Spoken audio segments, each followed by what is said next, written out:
Okay. Hello 9th class students. मेरा नाम हिमांशु है और आपकी मैथ की आज फर्स्ट क्लास लेक्चर 1 में आपको डिलीवर करने लगा हूँ, जिसमें हमने आज चैप्टर 1 का जो चैप्टर 1 जिसका नाम है नंबर सिस्टम, ठीक है, उसके बेसिक्स के बारे में आज हम बात करेंगे सिर्फ। ठीक है स्टूडेंट्स, तो आपको ध्यान देना है क्योंकि ये सब चीज़ें आप अपनी पिछली क्लासेस में भी पढ़ चुके हो। हम इसका एक रिवीजन लेंगे और 9th क्लास में इनको कैसे यूज करना है उसके ऊपर हम ध्यान देंगे। ठीक है, तो सबसे पहले आपको ध्यान से हर एक टर्म समझनी है, ठीक है, कि मैं क्या बोल रहा हूं, क्या इसका रोल है, सब कुछ आपको ध्यान देना है उस पर। तो सबसे पहले नंबर सिस्टम, नाम तो आपने पहले भी सुना होगा नंबर सिस्टम, लेकिन ये होता क्या है इसके बारे में अब हम डिस्कस करेंगे। तो पहली चीज जो इसमें आती है हमारे पास वो है नंबर, यानी कि नंबर क्या होते हैं। ठीक है, तो यहां पे मैंने डिफाइन किया हुआ है इसको कि numbers are strings of digits. Digits तो सभी को पता है, 0 1 2 3 4 5 6 7 8 9। 0 से लेकर 9 तक हमारे पास जो भी नंबर होते हैं उनको हम क्या बोलते हैं, डिजिट्स भी बोलते हैं और नंबर भी बोलते हैं। मगर उससे ऊपर हमारे पास जो भी वैल्यूज आती है 10 और उसके आगे जितनी भी वैल्यूज हमारे पास आती हैं वो सारे के सारे नंबर होते हैं, उनको हम डिजिट्स नहीं बोलते। ठीक है, क्योंकि वो डिजिट्स के कॉम्बिनेशन से हमारे पास वैल्यूज बनती हैं। तो नंबर्स क्या है, स्ट्रिंग्स ऑफ डिजिट्स। स्ट्रिंग क्या होती है कि जिसमें हम क्या करते हैं, एक डिजिट उसके आगे दूसरा डिजिट जोड़ेंगे, फिर तीसरा जोड़ेंगे, फिर चौथा जोड़ेंगे, इस तरह से हम उसको लेके चलते चलते हैं। ठीक है, तो जब हम ज्वाइन करते हैं, जैसे आप इंग्लिश में वर्ड्स लिखते हो, तो वर्ड्स में आपके पास क्या है, जैसे आप अपना नाम लिखोगे तो फॉर एग्जांपल किसी स्टूडेंट का नाम है रोहित, तो वो पहले आर लिखेगा, फिर ओ, फिर एच, फिर आई, फिर टी। तो ये जो वर्ड बना ये 5 अल्फाबेट से बन रहा है, तो हम बोलते हैं it is the string of 5 alphabets. उसी तरह से डिजिट्स का भी जो हमारे पास कोई भी नंबर जो बनता है वो डिजिट्स को यूज करके बनता है। जैसे कि 309 है तो 309, इसमें हम 3 डिजिट्स को लेके चल रहे हैं, तो हम बोलेंगे it is a string of 3 digits. ठीक है, तो इसमें हम तो नंबर्स डिजिट्स की स्ट्रिंग्स होती हैं जो कि किसके काम आती हैं, किसी भी वैल्यू को इंडिकेट करने के काम आती हैं। वैल्यू तो आप सभी समझते हो, वैल्यू हो गया किसी भी चीज को कैसे हमने बताना है, एक्सप्रेस कैसे करना है। जैसे फॉर एग्जांपल आपके पास 3 पेंसिल्स हैं, तो कितनी पेंसिल्स है, हम बोलेंगे 3 है, तो 3 उसकी क्या होगी, वैल्यू हो गई। ठीक है, तो यहां पे मैंने लिखा हुआ है कि इन अदर वर्ड्स, दूसरे शब्दों में हम ये कह सकते हैं कि नंबर कोई भी एक आइडिया है किसी भी क्वांटिटी को याद रखने के लिए। जैसे कितनी किताबें हैं, 3 है। जैसे आप कहते हो हमारे बैग में 10 बुक्स आ सकती हैं, तो आपके बैग की कैपेसिटी कितनी है, 10 बुक्स, 10 पेन्स, 1 किलोग्राम राइस। ये सारी की सारी क्या है, किसी भी चीज को याद रखने का तरीका है। जैसे आप बाजार जाते हो, कोई भी चीज खरीदते हो, आपको कितनी चाहिए, तो वो जो चीज है कितनी चाहिए, दैट इज द नंबर। ठीक है, अब उसके बाद जो नेक्स्ट हमारे पास टॉपिक है इस चैप्टर का नाम, that is the number system. तो नंबर सिस्टम क्या होता है, the number system represents a valuable set of numbers.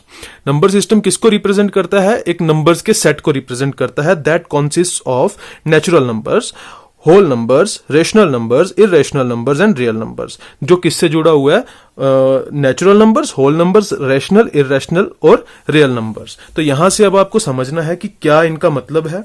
तो नेचुरल नंबर को हम काउंटिंग नंबर बोलते हैं। हम आप जब भी किसी चीज को काउंट करोगे आप हमेशा 1 से स्टार्ट करते हो, इसीलिए तो जो नंबर 1 से स्टार्ट होते हैं और goes to infinity, infinity means they are countless, उनको हम गिन नहीं सकते, उनका हम अंत नहीं देख सकते। लास्ट नंबर क्या होगा नेचुरल में वो हम नहीं बता सकते हैं, तो इसीलिए ऐसे नंबर्स को हम क्या बोलेंगे, नेचुरल नंबर्स। तो आप सभी ने नंबर लाइन के बारे में सुना हुआ है।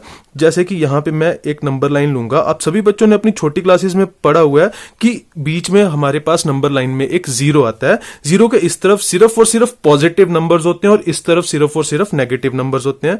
तो ये जो हमारे पॉजिटिव नंबर्स हैं, ठीक है, ये जितने भी हमारे पास नंबर्स हैं अप टू सो ऑन, ये डैश डैश डैश का मतलब है सो ऑन टू इंफिनिटी, मतलब आगे भी ये बहुत सारे होंगे, हम इनका अंत नहीं बता सकते हैं।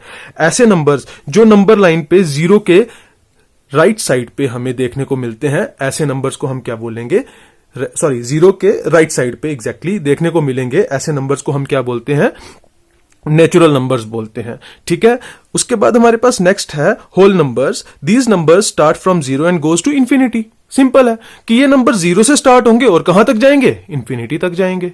ठीक है, उसके बाद तो मतलब ये 0 है हमारे पास। ये जो नंबर्स थे ये नेचुरल नंबर्स को रिप्रेजेंट कर रहे थे, और यहां से लेके 0 से लेके इनफाइनाइट तक जो भी नंबर हमारे पास हैं ये किसको रिप्रेजेंट कर रहे हैं, होल नंबर्स को रिप्रेजेंट कर रहे हैं। ठीक है, तो आई होप कि ये आपको समझ में आ रहा होगा। ठीक है, तो यहां से हमें ये चीज देखने को मिलती है कि जितने भी, क्या हमारे पास एक पॉइंट बन रहा है यहां पे कि all natural numbers are whole numbers, क्योंकि जहां से नेचुरल नंबर शुरू होंगे 1 से, 1 भी एक होल नंबर की कैटेगरी में आ रहा है, तो सारे के सारे नेचुरल नंबर्स हमारे पास क्या बनेंगे, होल नंबर्स। लेकिन but all whole numbers are not natural, लेकिन सारे होल नंबर्स नेचुरल नहीं होंगे। ठीक है, तो ये एक पॉइंट हमें यहां से समझ में आता है। उसके बाद हमारे पास जो नेक्स्ट चीज है वो है इंटीजर। तो इंटीजर्स में हमारे पास सारे के सारे पॉजिटिव और नेगेटिव नंबर्स आते हैं इंक्लूडिंग 0, बट सारे के सारे पॉजिटिव और negative.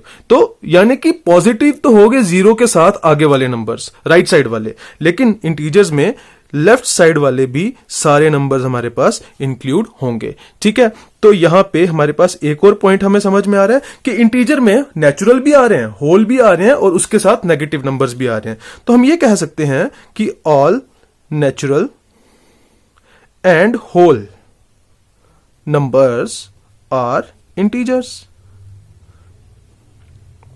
But all integers are not whole natural numbers. Okay students, so natural numbers and whole numbers are the part of integers, but integers, all integers are not the part of the list of natural numbers and whole numbers. ठीक है, इसके बाद जो हमारे पास next number system में next numbers जो हमारे पास आते हैं रैशनल नंबर्स, ये आप 8th क्लास में भी पढ़ चुके हो। अभी हम वही डेफिनेशन पढ़ेंगे, इसके बाद इसकी डेफिनेशन थोड़ी सी चेंज करेगी, लेकिन वो हम नेक्स्ट एक्सरसाइजेज में पढ़ेंगे। ठीक है, तो रैशनल नंबर्स हमारे पास क्या होते हैं, the numbers which are in the form p upon q। ऐसे नंबर्स जो किस फॉर्म में होंगे, p अपॉन q की फॉर्म में होंगे, जिसमें q कभी भी 0 के इक्वल नहीं होगा। तो ऐसे नंबर्स को हम क्या बोलते हैं, रैशनल नंबर्स। यानी कि जैसे अगर हम बात करते हैं 2/3, ये एक रैशनल नंबर है क्योंकि ये p अपॉन q की फॉर्म में है और q हमारे पास क्या है, 3 है, तो इसीलिए 3 है, 0 के इक्वल नहीं है, तो ये एक रैशनल नंबर है, इज अ रैशनल नंबर। इसके बाद q नॉट इक्वल टू 0 का मतलब क्या है कि अगर सपोज कर लो हम डिनोमिनेटर में 0 ले आते हैं, तो हम 0 के साथ 2 को कभी भी डिवाइड नहीं कर पाएंगे। क्यों? क्योंकि इसकी हमारे पास कोई भी डिवाइड करने का हमारे पास कोई तरीका नहीं है, हम इसको डिफाइन ही नहीं कर सकते। तो इसका रिजल्ट क्या होता है, नॉट डिफाइंड। नॉट डिफाइंड मतलब कि हम 2 को किसी भी नंबर को 0 के साथ डिवाइड नहीं कर सकते हैं। ठीक है, तो इसीलिए हमारे पास रैशनल नंबर्स के केस में q हमेशा 0 के इक्वल नहीं होगा। ठीक है, जो अब हम केस पढ़ने वाले हैं, इस केस को आपने ध्यान से समझना है। देखिए 2 एक नेचुरल नंबर भी है, होल नंबर भी है, इंटीजर भी है, बट इसको हम रैशनल की फॉर्म में एक्सप्रेस कर सकते हैं, क्योंकि आपको पता है जिसके डिनोमिनेटर में कुछ भी नहीं है 1, तो सबका डिनोमिनेटर होता ही होता है, क्योंकि हर नंबर 1 से डिवाइड होता है। ठीक है, तो हम ये बोल सकते हैं यहां पे कि ऑल नेचुरल होल इंटीजर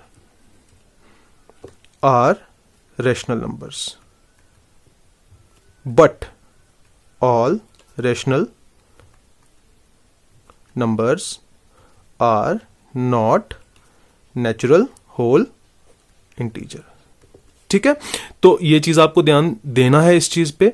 उसके बाद हमारे पास आती है एक और टाइप नंबर सिस्टम में, दैट इज इररेशनल नंबर्स। तो जो नंबर p अपॉन q की फॉर्म में नहीं होंगे वो सारे के सारे इररेशनल नंबर्स होंगे। ठीक है, उसके बाद हमारे पास नेक्स्ट इररेशनल को हम आगे और डिटेल में डिस्कस करेंगे। आप फिलहाल याद रखिए इसकी एग्जांपल्स में हमारे पास सभी प्राइम नंबर्स के स्क्वायर रूट प्लस कुछ कंपोजिट नंबर्स के स्क्वायर रूट सब कुछ इसमें हमारे पास इंक्लूड होता है, ठीक है। इसके बाद हमारे पास जो है वो है रियल नंबर्स। तो जितने भी नंबर हैं जो कि नंबर लाइन के ऊपर आते हैं उनको हम क्या बोलेंगे, रियल नंबर। तो आप सभी को ये चीज समझ में आनी चाहिए। मैं आपके सामने एक छोटी सी स्लाइड सी एग्जांपल रखूंगा कि आपके पास एक बैग है, बिल्कुल खाली बैग पड़ा हुआ है, और आपको बोला जाता है कि आपको नंबर लाइन के ऊपर जाना है और नंबर लाइन से आपको सभी नंबर्स कलेक्ट करके लाने हैं, ठीक है। सबसे पहले आपको बोला जाता है कि आप जितने भी नेचुरल नंबर्स हैं वो सभी उठा के उस बैग में भरिए।